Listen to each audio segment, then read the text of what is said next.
Hello friends, कैसे हो? आपका स्वागत है संस्थानम बाय गौरव सर यूट्यूब चैनल पर। आप सभी को पता है कि यूपी ट्रिपल एससी पेट का एग्ज़ाम बहुत ही जल्द होने वाला है, जिसके लिए हमारे पास बहुत कम समय है। इस कम समय का हमें उपयोग करना है, हमें स्मार्ट स्टडी करनी है। इसके लिए मैं आपके लिए लाया हूँ भूगोल के वे सबसे महत्वपूर्ण, सबसे इम्पोर्टेंट प्रश्न जो एग्ज़ाम में आ सकते हैं, जिससे आप जल्दी से जल्दी क्वालिफाई कर सकते हैं। आइए जानते हैं वे क्वेश्चन कौन से है। सबसे पहला प्रश्न हमारा आता है, big bang theory explain the origin of. Big bang theory सिद्धांत किसकी उत्पत्ति की व्याख्या करता है? ये ब्रह्मांड की याद रखना, ये ब्रह्मांड की। दिया किसने था? देखिए, ये किसने प्रोपाउंड किया था? बिग बैंग थ्योरी किसने दी थी? ये बिग बैंग थ्योरी दी थी जॉर्ज लेमेत्रे।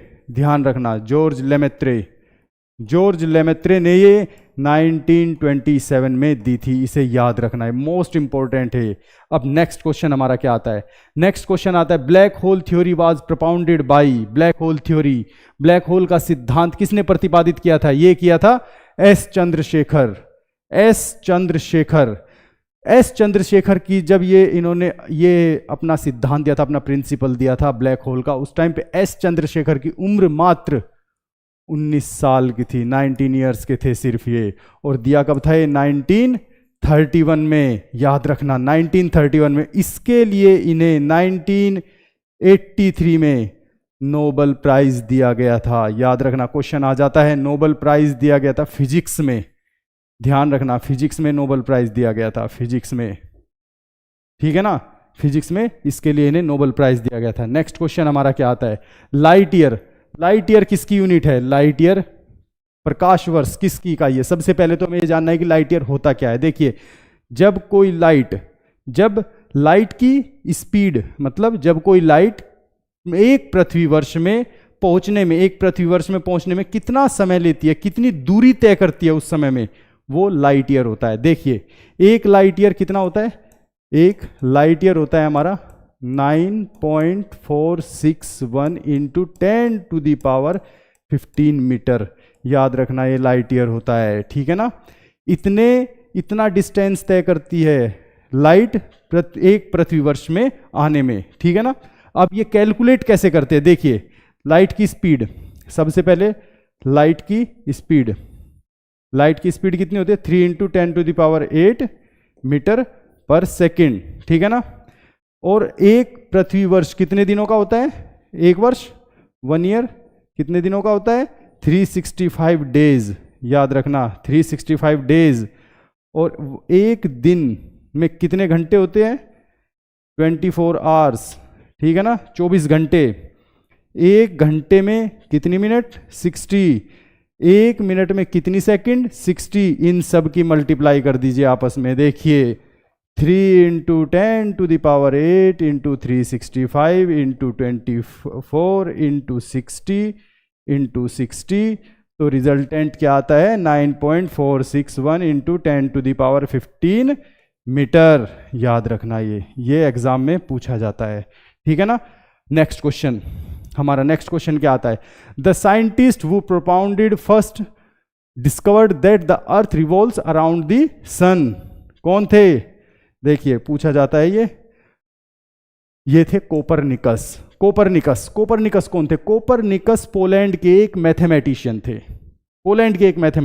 कोपरनिकस पोलैंड के, पूछ लेते हैं, पोलैंड के मैथमेटिशियन थे ये। एक गणितज्ञ थे, मैथमेटिशियन थे ये। ठीक है ना, ठीक है। और इन्होंने कब दिया था कब बताया था ऐसा कि पृथ्वी सूर्य के चारों ओर चक्कर लगाती है? कब बताया था इन्होंने ऐसा? इन्होंने ये बताया था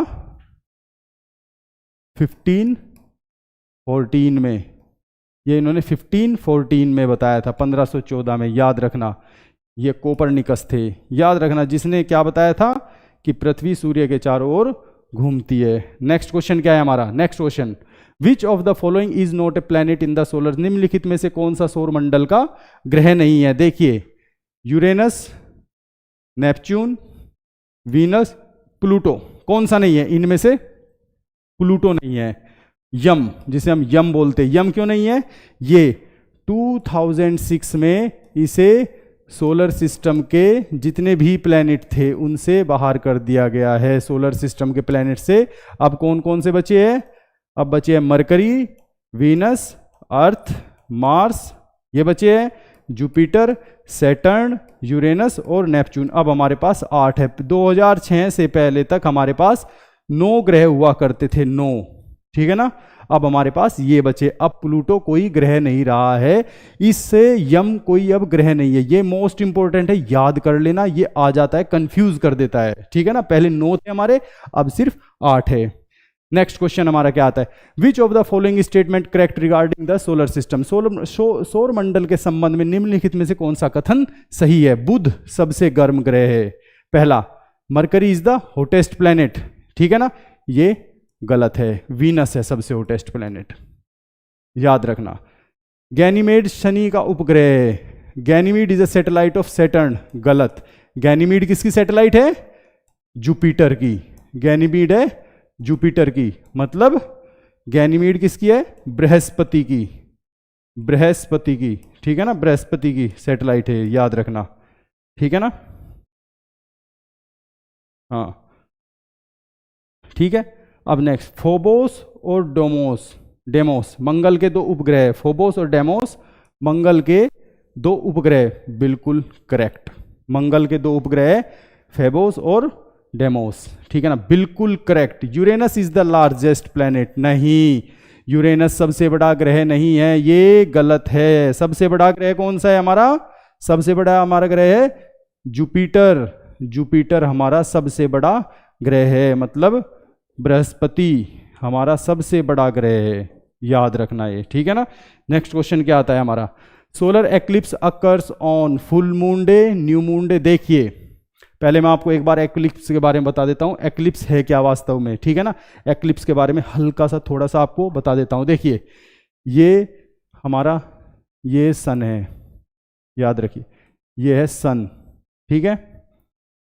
ये हमारी अर्थ है, अर्थ के चारों ओर कौन रिवॉल्व करता है?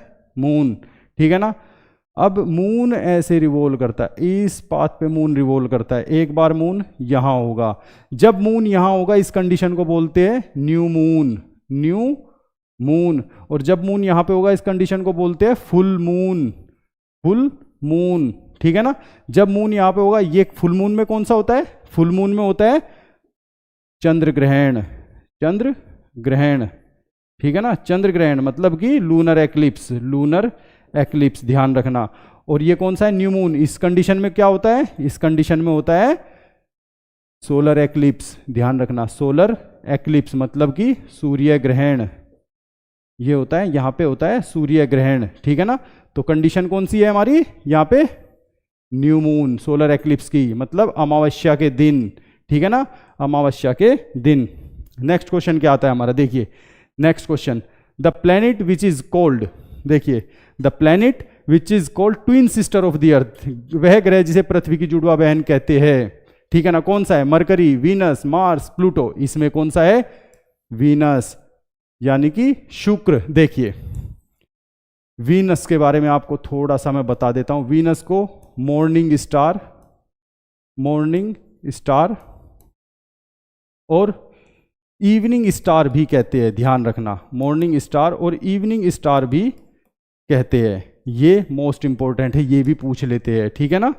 और ये पृथ्वी के सबसे क्लोज भी है, ठीक है ना, सबसे निकटतम ग्रह भी पृथ्वी के यही है, ठीक है ना। Next question, which of the following planet is known as red planet? ध्यान रखना, ये रेड प्लैनेट, लाल ग्रह किसे कहा जाता है? लाल ग्रह, मंगल ग्रह को लाल ग्रह कहा जाता है, मतलब कि मार्स को लाल ग्रह कहा जाता है। क्यों?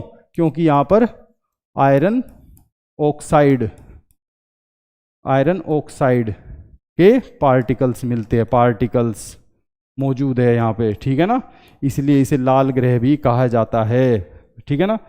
Next question, when does lunar eclipse take place? मैंने अभी लास्ट क्वेश्चन आया था उसमें बताया था कि लूनर एक्लिप्स कब होता है, मतलब कि चंद्र ग्रहण कब लगता है। चंद्र ग्रहण कब लगता है? हाफ मून नहीं, फुल मून, फुल मून बताइए, फुल मून, न्यू मून नहीं, तो चंद्र ग्रहण कब लगता है? फुल मून, मतलब कि पूर्णिमा पे, याद रखना। देखो ये बताया था मैंने अभी,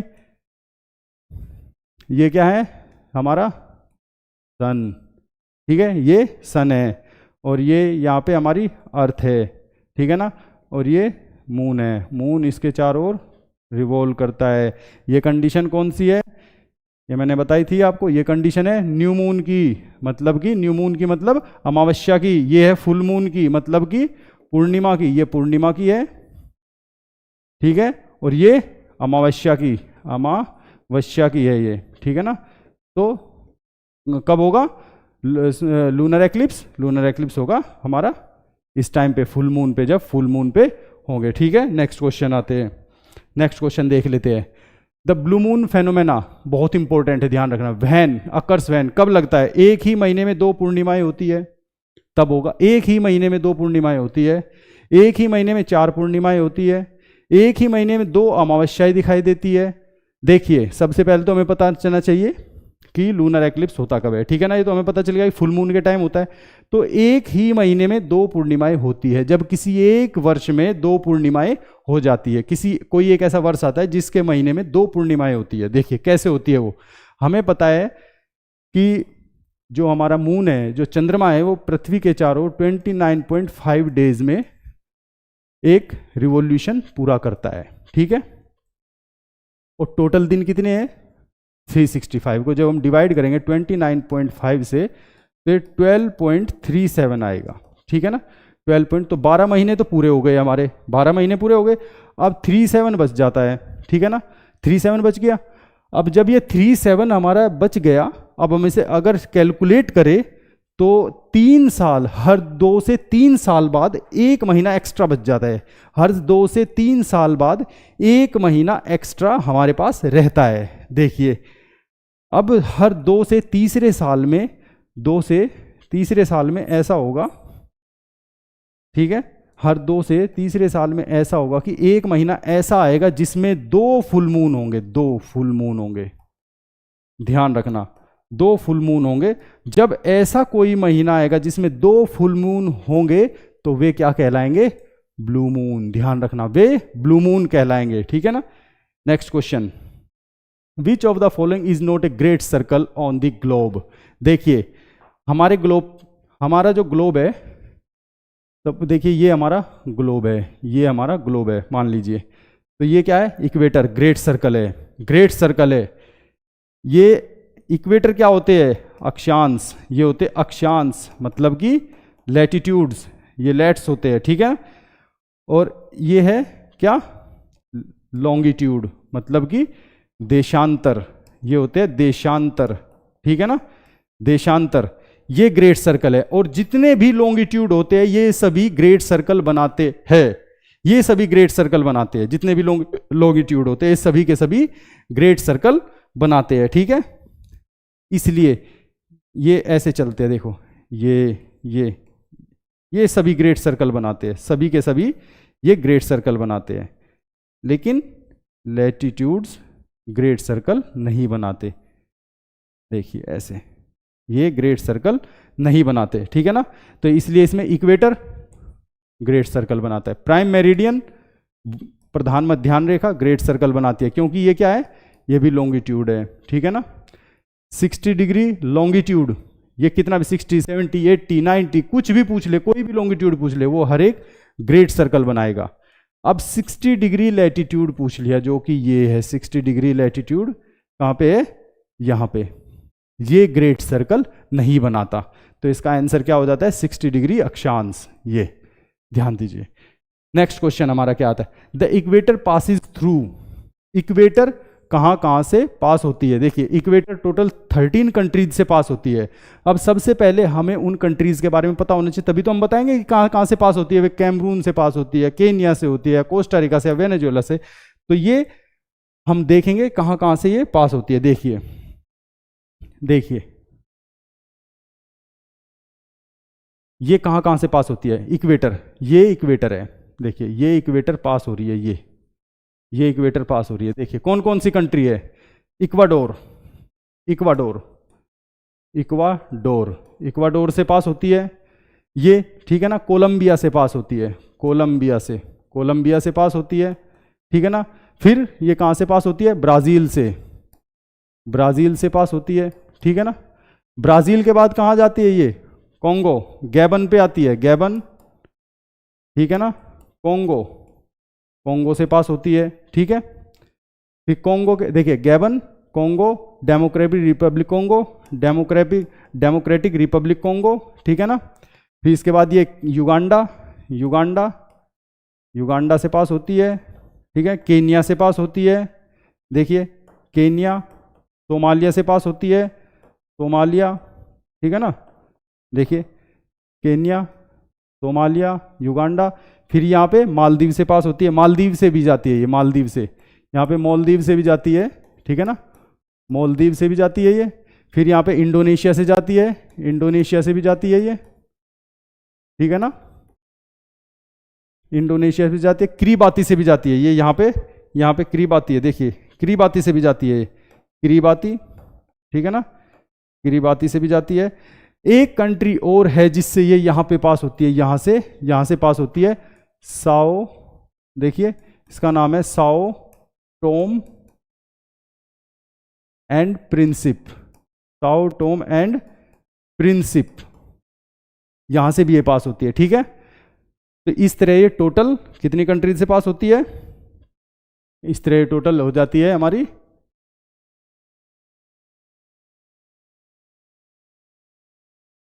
टोटल 13 कंट्रीज से, 13 कंट्रीज से पास होती है। तो यहाँ पे उनमें से कौन सी कंट्री है, यहाँ से उनमें से है केन्या, याद रखना केन्या, केन्या से पास। नेक्स्ट क्वेश्चन क्या आता है हमारा, the asteroid belt is located between, asteroid belt, देखिए एस्ट्रॉयड बेल्ट किस किस के बीच में है, एस्ट्रॉयड बेल्ट है मार्स और जुपिटर के बीच में, मार्स और जुपिटर के बीच में एस्ट्रॉयड बेल्ट है, ठीक है ना। ये एस्ट्रॉयड बेल्ट मार्स और जुपिटर के बीच में, ये मार्स है और ये जुपिटर है, मतलब कि मंगल ग्रह और बृहस्पति ग्रह, ठीक है ना, इनके बीच में ये है। अब देखिए इसमें ऑप्शन कौन सा है, मार्स एंड जुपिटर, ये वाला, मंगल और बृहस्पति के बीच में। देखिए आपको पता है कि यहाँ पे मरकरी है, वीनस है, अर्थ है, जुपिटर, सैटर्न है, यूरेनस है, नेपच्यून है, ठीक है। इस तरह इसकी सीक्वेंस है पूरे सौरमंडल के हमारे, ठीक है ना।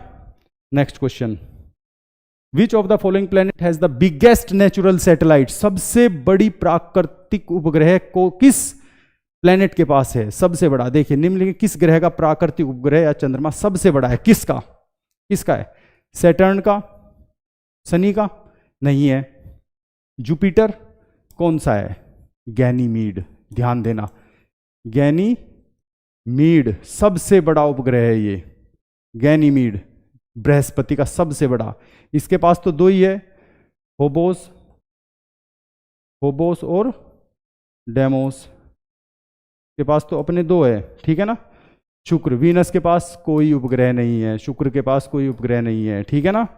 तो सबसे बड़ा गैनीमीड किसका है, जुपिटर का। Next question, the planet nearest to the earth, पृथ्वी के सबसे निकटतम ग्रह कौन सा है। देखिए अगर क्वेश्चन ये आता है तो इसमें लड़के कितनी बार, स्टूडेंट्स कितनी बार इसमें गलती कर आते हैं। देखिए कभी कभी मरकरी लगेगा, कभी कभी वीनस लगेगा, लेकिन वीनस ही सबसे निकटतम ग्रह है, याद रखना, वीनस ही एक सबसे निकटतम ग्रह है। इसलिए कि बहुत सारी बुक्स में कहीं कहीं मरकरी दे दिया, क्योंकि एक पर्टिकुलर लोकेशन ऐसी बनती है, एक पोजीशन ऐसी बनती है जब रिवोल्यूशन होता है कि उसमें मरकरी नज़दीक होता है, लेकिन जनरली अगर ओवरऑल देखें तो वीनस सबसे नज़दीक है, याद रखना। तो इसका आंसर क्या है, शुक्र, ठीक है।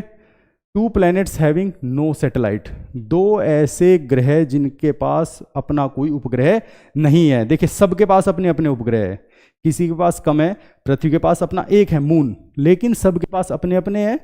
लेकिन दो ऐसे उपग्रह जिनके पास अपना कोई भी उपग्रह नहीं है, जिनके पास अपनी भी कोई नेचुरल सैटेलाइट नहीं है, उनमें से कौन से हैं, सैटर्न जुपिटर के पास है, मरकरी सैटर्न के पास, इनमें से मरकरी को निकाल दो, है, वीनस मार्स के पास, इनमें से मार्स के पास मैंने बताए थे फोबोस और डेमोस है। अब बचे मरकरी और वीनस, इनके पास कोई भी उपग्रह नहीं है, ध्यान रखना। बुध और शुक्र, इनके पास अपना कोई उपग्रह नहीं है, नो सैटेलाइट, याद रखना, ठीक है ना, नो सैटेलाइट। अब next question, which of the following statement is not correct regarding solar system? सौरमंडल के संबंध में निम्नलिखित में से कौन सा कथन सही नहीं है? देखिए, बृहस्पति सबसे बड़ा ग्रह है, बिल्कुल करेक्ट, बिल्कुल करेक्ट। जुपिटर सबसे बड़ा ग्रह है, बिल्कुल करेक्ट है ये बात। नेक्स्ट क्वेश्चन, बुध सबसे छोटा ग्रह है, mercury is the smallest planet, mercury सबसे छोटा ग्रह है, ये बिल्कुल। अब आता है मंगल सबसे धीमी गति से घूमने वाला ग्रह है, ये भी करेक्ट, ये भी करेक्ट। अब next, Mars is the slowest revolving planet, ये गलत है, ये गलत है। अब मैं बताऊंगा कैसे। शुक्र सबसे चमकीला ग्रह है, वीनस इज द ब्राइटेस्ट, बिल्कुल ठीक। अब बात आती है सबसे धीमा चलने वाला है नेपच्यून, नेपच्यून यानी कि वरुण, जो वरुण ग्रह है, नेपच्यून जो है, नेपच्यून वो सबसे धीमा चलने वाला ग्रह है। कैसे? वो 165 ईयर्स में सूर्य के चारों ओर, 165 165 साल लेता है सूर्य के चारों ओर पूरा का पूरा रिवोल्यूशन लेने में। सबसे धीमा चलने वाला ग्रह कौन सा है? नेपच्यून, याद रखना। इसलिए क्वेश्चन हमारा ये, इसका आंसर ये गलत हो जाता है, मतलब कि ये करेक्ट आंसर है जो गलत है। Next question, 1 astronomical unit is average distance, खगोलीय इकाई। इसमें पूछा है खगोलीय इकाई क्या होती है? खगोलीय इकाई ये डिस्टेंस, मतलब पृथ्वी और सूर्य के बीच के डिस्टेंस को, जो एवरेज डिस्टेंस होता है उसे एस्ट्रोनॉमिकल यूनिट या खगोलीय इकाई कहा गया है। यहां पे ऑप्शन क्या क्या दिए? बिटवीन सन एंड मून नहीं, जुपिटर एंड सन नहीं, बिटवीन अर्थ एंड मून नहीं, तो अर्थ एंड सन। देख कितनी होती है ये डिस्टेंस, कितना होता है? डिस्टेंस कितना होता है बिटवीन सन एंड अर्थ? कितना होता है ये होता है कितना? 149.598 इंटू 10⁶ किलोमीटर।